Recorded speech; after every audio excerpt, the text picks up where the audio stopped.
नमस्कार दोस्तों, मैं मुनीश अरोड़ा आपका अपने YouTube चैनल पर हार्दिक स्वागत करता हूं।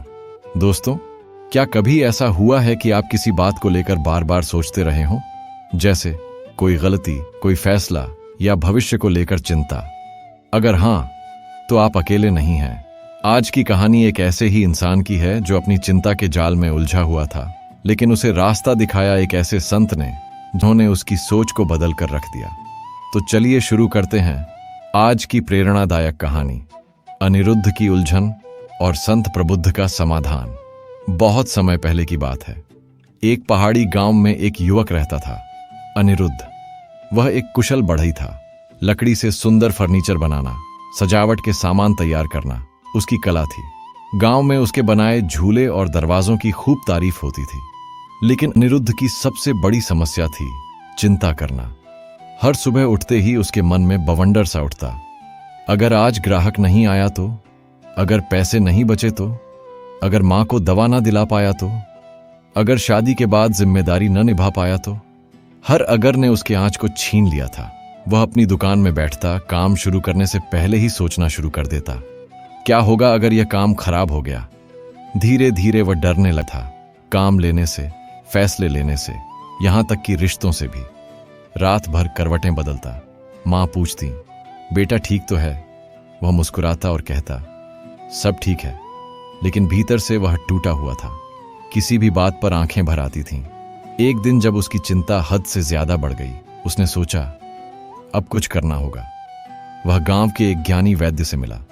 वैद्य बोले, तुम्हारे ग्रह अशुभ हैं।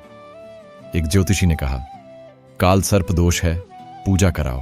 एक पंडित ने कहा, यह पिछले जन्म के कर्मों का फल है। अनिरुद्ध ने सब कुछ किया, पूजा, उपाय, दान, उपवास, लेकिन मन की बेचैनी दूर नहीं हुई। तभी एक दिन उसके मित्र सौरभ ने कहा, अनिरुद्ध, तुमने कभी संत प्रबुद्ध के बारे में सुना है? अनिरुद्ध बोला, कौन है वो? सौरभ बोला, वो एक साधु हैं जो पास के जंगल में एक आश्रम में रहते हैं। जो कोई भी उनके पास जाता है वो उसके जीवन की दिशा बदल देते हैं। लेकिन एक शर्त है, उन्हें अपना समय देना होता है और उनकी बात माननी पड़ती है। अनिरुद्ध को एक उम्मीद की किरण नजर आई। अगले ही दिन वह जंगल की ओर चल पड़ा। रास्ता कठिन था, कांटे, पत्थरीली जमीन, धूप, लेकिन उसके भीतर जिज्ञासा थी। आश्रम एक शांत स्थान था, ऊंचे पेड़ों के बीच, नदी के किनारे। संत प्रबुद्ध एक वृक्ष के नीचे ध्यानस्थ थे। अनिरुद्ध ने उन्हें प्रणाम किया। संत ने आंखें खोलीं और कहा, क्या तुम वही हो जो चिंता से परेशान है? अनिरुद्ध चकित रह गया। उसने कहा, जी महाराज, मैं बहुत परेशान हूं। मेरा मन कभी शांत नहीं रहता। मुझे हर समय लगता है कि कुछ गलत हो जाएगा। मैं अपने परिवार की जिम्मेदारी नहीं निभा रहा। मैं असफल हो रहा हूं। संत बोले, मैं तुम्हारी समस्या का समाधान कर सकता हूं, लेकिन एक शर्त है। क्या? अनिरुद्ध ने पूछा। तुम्हें 7 दिन मेरे साथ इस आश्रम में रहना होगा, एक भिक्षु की तरह। कोई सुविधा नहीं, कोई संदेह नहीं। जो मैं कहूं वह करना होगा। और हर काम करने से पहले तुम्हें एक छोटी सोच विधि अपनानी होगी। अनिरुद्ध थोड़ी देर सोचता रहा। उसके मन में कई प्रश्न आए। घर का क्या होगा? काम बंद हो गया तो? मां क्या सोचेगी?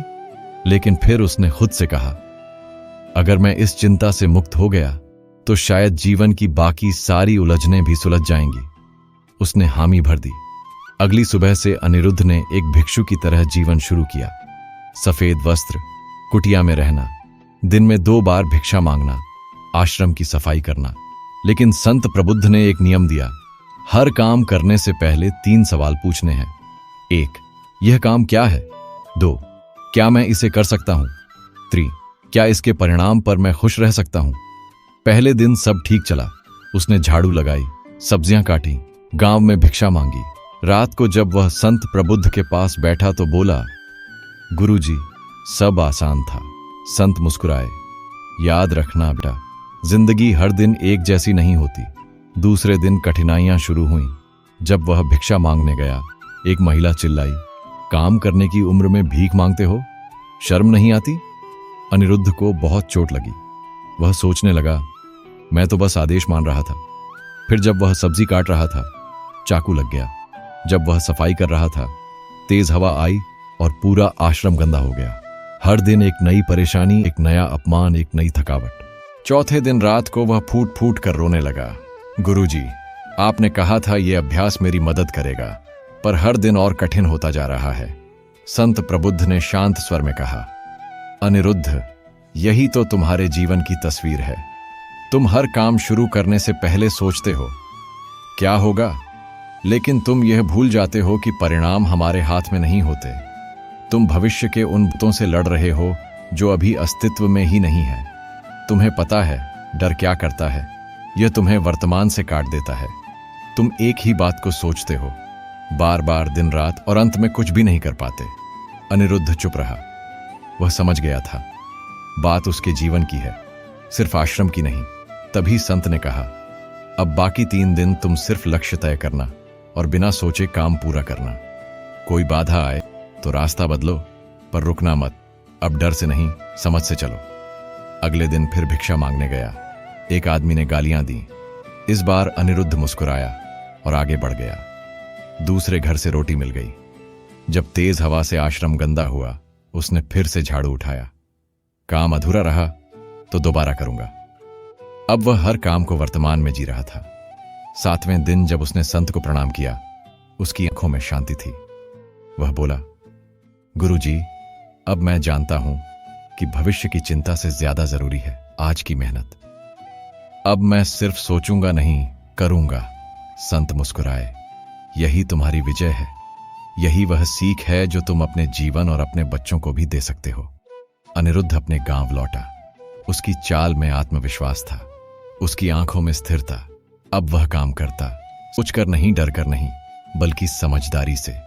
दोस्तों, हम में से बहुत से लोग अनिरुद्ध की तरह होते हैं, जो हर काम से पहले यह सोचते हैं, क्या होगा अगर। लेकिन याद रखो, भविष्य को सुरक्षित करने का एक ही तरीका है, आज को पूरी तरह जीना। अगर आपको यह कहानी अच्छी लगी हो तो जरूर शेयर करें, चैनल को सब्सक्राइब करना ना भूलें। अगली कहानी में फिर मिलेंगे। धन्यवाद।